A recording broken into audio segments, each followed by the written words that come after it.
मिस्र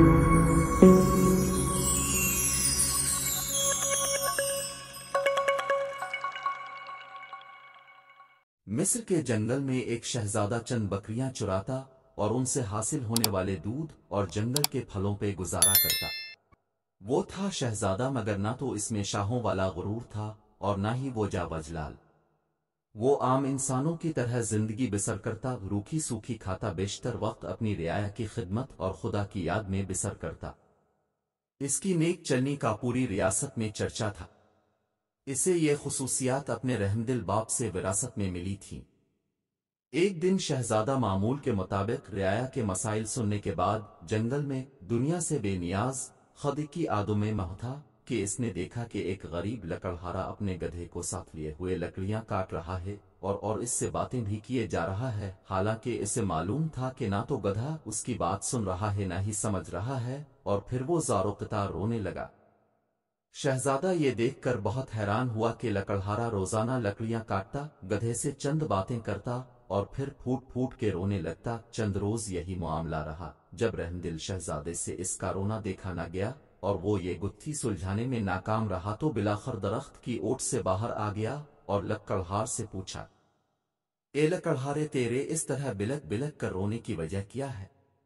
गरीब बूढ़ा हमदर्द इंसान सामने पाकर और शिद्दत से रोने लगा और सिसकियों के साथ अपनी बदबख्ती की कहानी सुनाने लगा।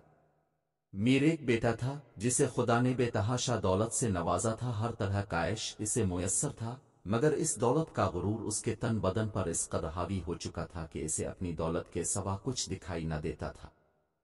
अपने गरीब रिश्तेदारों को धक्के देता, उन्हें जलील व रसवा करता। फिर उसकी बर्बादी का दिन आ गया और मेरी दौर की एक रिश्तेदार दूसरी रियासत से मेरे घर सवाली बनकर आई। ये सोच कर के मुश्किल में अपने ही काम आते। वो बहुत गरीब थी, उसकी बेटी की शादी करीब थी मगर कोई इंतजाम ना हो पाया था। इसे कुछ रकम की जरूरत थी। वो अल्लाह की नेक बंदी थी, बेशतर वक्त इबादत में गुजारती थी, मगर मेरा बेटा दौलत के नशे में अंधा हो चुका था। इस औरत को धक्के मार कर घर से निकाल दिया। यही वो वक्त था जब हमारी बर्बादी शुरू हुई। इसी रात सुर्ख आंधी चली, बिजली कड़की और तेज बारिश हुई। मैं और मेरा बेटा अपने नर्म बिस्तर पर मीठी नींद सो रहे थे और वो औरत पूरी रात हमारे दरवाजे से लगी रोती रही। शदीद तूफान और रात के घने अंधेरे में दूसरी रियासत वापस जाना इसके लिए मुमकिन न था, और वो ज़ईफ औरत पूरी रात इस तूफान मुकाबला करती रही और मेरे बेटे को रहम ना आया। सुबह जब मेरी आंख खिली तो मुझ पे क़यामत टूट पड़ी। मेरा बेटा गधे की सूरत इख्तियार कर चुका था। घर का सारा सामान आसमानी बिजली गिरने से जलकर खाक हो चुका था। सब कुछ बर्बाद हो गया था। इस सब में मेरा कसूर यह है कि मैंने अपने बेटे को गुरूर और तकबर करने से ना रोका, बुराई की तरफ बढ़ता हवालिफ का कोई कदम ना रोका, और अब ये आलम है कि मैं जंगल से लकड़ियां काटता हूँ और अपने ही बेटे पे लाद कर बेचने ले जाता हूँ और उसी से हम बाप बेटे का गुजरा चलता है। ये सुनकर शहजादे की आंखें नम हो गईं और वो लकड़हारे से मुखातिब हुआ, ए ज़ईफ इंसान, तूने बहुत जुल्म किया। बेशक बुराई पर खामोश रहना और इसे ना रोकना इसका साथ देने के मित्रोफ है। तूने अपने बेटे को बुराई से ना रोका। मुझे तेरी हालत पर अफसोस है। अब मैं अपनी इस गरीब रिश्तेदारों की तलाश में मारा मारा फिरता हूँ। इसकी तलाश मुझे रुलाती है। शायद वो मेरी इमदद कर सके, वो मुझे मिल जाए, मैं इससे मुआफ़ी मांगूंगा। शायद मेरे गुनाहों का अजाला हो सके, मगर अफसोस वो मुझे कहीं नहीं मिलती। ये कहकर लकड़हारा रोने लगा। शहजादे ने इसके आंसू पोंछते हुए कहा, तो अपने गुनाहों की मुआफ़ी अल्लाह से मांग, वो बहुत रहीम है। अगर इसने तुझे मुआफ कर दिया तो वो तुझे इस औरत तक पहुंचाने का कोई ना कोई सबब जरूर बना देगा। वो बहुत मेहरबान है, अपने बंदों पर जुल्म नहीं करता। बूढ़ा लकड़हारा इसी वक्त सद्दे में गिरकर बिलक बिलक कर अपने गुनाहों की मुआफ़ी मांगने लगा। अचानक दोरस से किसी घोड़े की टापों की आवाज सुनाई देने लगी। एक खूबसूरत शहजादी सफेद रंग के हुसैन घोड़े पर सवार थी। करीब आकर शहजादे से मुखातिब हुई, ये शहजादे, आखिर ये क्या माजरा है?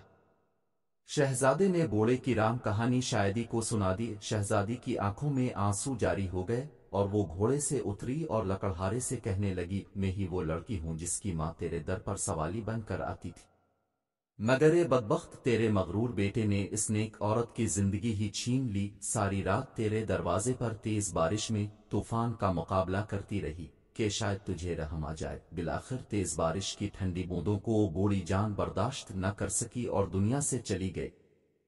جب صبح ہوئی تو رحمدل بادشاہ معمول کے گشت پر تھا، اس کا وہاں سے گزر ہوا۔ وہ میری ماں کو جب گھر لایا تو ماں کی لاش دیکھ کر میرے پیروں تلے سے زمین ہی نکل گئی، اب میرا سہارا کوئی نہ تھا۔ بادشاہ یہ سب دیکھ کر بہت پریشان ہوا۔ بالآخر اس نے مجھے اپنے ساتھ لے جانے کا فیصلہ کیا۔ کچھ عرصہ میں اس کے محل میں رہی اور سے نے مجھے نیک لڑکی پا کر اپنے بیٹے سے میری شادی کرا دی۔ شاید یہ میری ماں کی دعاؤں کا نتیجہ تھا، جس نے میری خاطر اپنی جان قربان کر دی، اور اس رب نے مجھ غریب کو فرش سے اٹھا کر عرش پر بٹھا دیا اور اس نیک شہزادے سے میری شادی کرا دی جو اس وقت تیرے سامنے کھڑا ہے، اور تجھے تیرے مغرور بیٹے کے کرموں نے عرش سے فرش پر گرا دیا۔ خدا کی قدرت دیکھ کر لکڑہارا شرمندگی سے زمین میں گڑتا جا رہا تھا اور رو رو کر شہزادی سے معافی مانگی۔ شہزادی بہت رحمدل تھی، لکڑہارے کے آنسوں سے اس کا دل بھر آیا اور اس نے اس کو معاف کر دیا۔ خدا کی قدرت، لڑکا اس لمحے اپنے اصل روپ میں واپس آ گیا اور خدا کے حضور سجدے میں گر گیا اور شہزادی سے بھی معافی مانگنے لگا۔ شہزادی نے اسے بھی معاف کر دیا۔ بالآخر دونوں باپ بیٹا اپنی جھونپڑی کی طرف روانہ ہو گئے۔